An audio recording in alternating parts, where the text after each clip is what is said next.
In 1988, Archbishop Marcel Lefebvre signed a protocol with Rome and retracted it within 24 hours.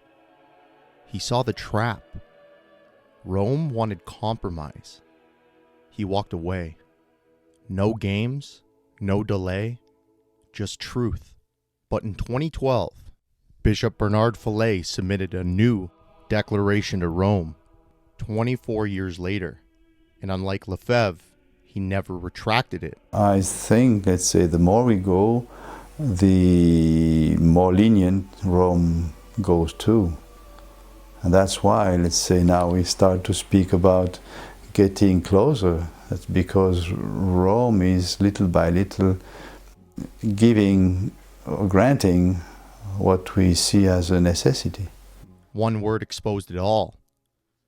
Legitimately. 24 hours versus 24 years. One stood with the faith. The other bowed to the council. Archbishop Lefebvre never flinched. He said, "The rite of Mass today is a bastard rite. The sacraments today are bastard sacraments." He said this in a sermon at Lille, August 29th, 1976.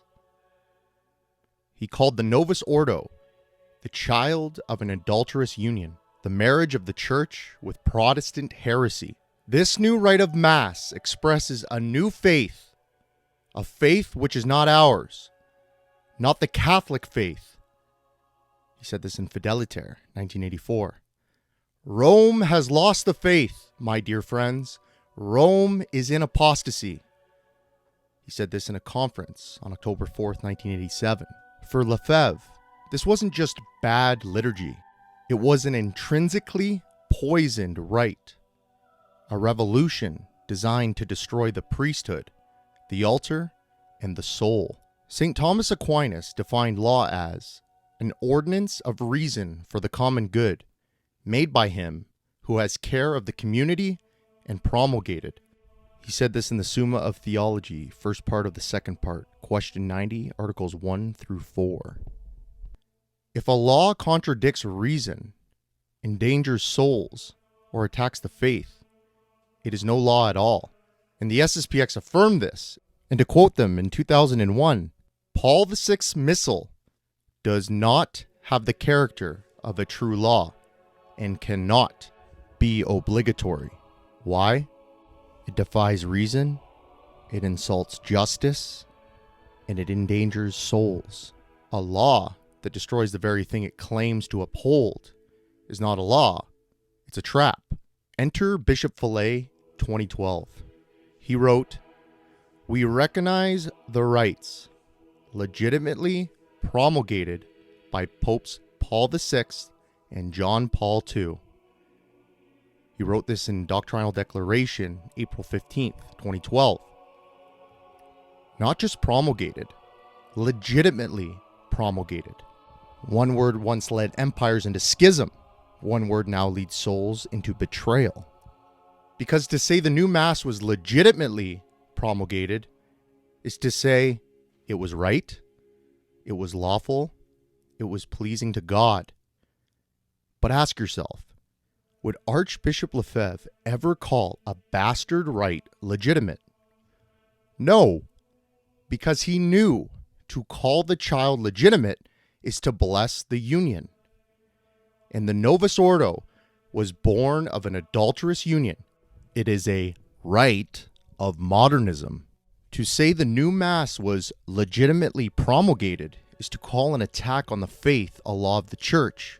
It is to crown revolution with authority and call poison a prayer. This isn't semantics. This is war. Because once you call the new Mass legitimate, you bless everything it stands for. The new theology, the new ecclesiology, the new silent betrayal of tradition. And that's exactly what Archbishop Lefebvre refused to do. He signed a protocol, he saw the trap, and he tore it up within 24 hours. But Bishop Fellay, he submitted the declaration and has never retracted it. Not in 24 hours. Not in 12 years. And so the society now drifts, confused, muted, divided, silenced. But by the grace of God and through the Blessed Virgin Mary, the resistance stood up. Would you call a marriage legitimate if it was born of adultery? Then why call the bastard mass legitimate? So here's the choice. Lefebvre, who stood with Christ's kingship and the holy sacrifice in the Catholic Church of all time. Or Fellay, who rewrote the legacy with the Declaration. Legitimately. But we will not follow betrayal. We will not sanctify revolution. And we will not call evil good. The new Mass was never legitimate. Not in 1969. Not in 1988. Not in 2012. Not today. And a holy Pope will condemn it. We stand with the Mass of the Martyrs and the Catholic faith of all time, and the truth that saves souls. Our Lady, Queen of the clergy, preserve us from all compromise. Give us the strength to say what Archbishop Lefebvre said. Non possumus, we cannot.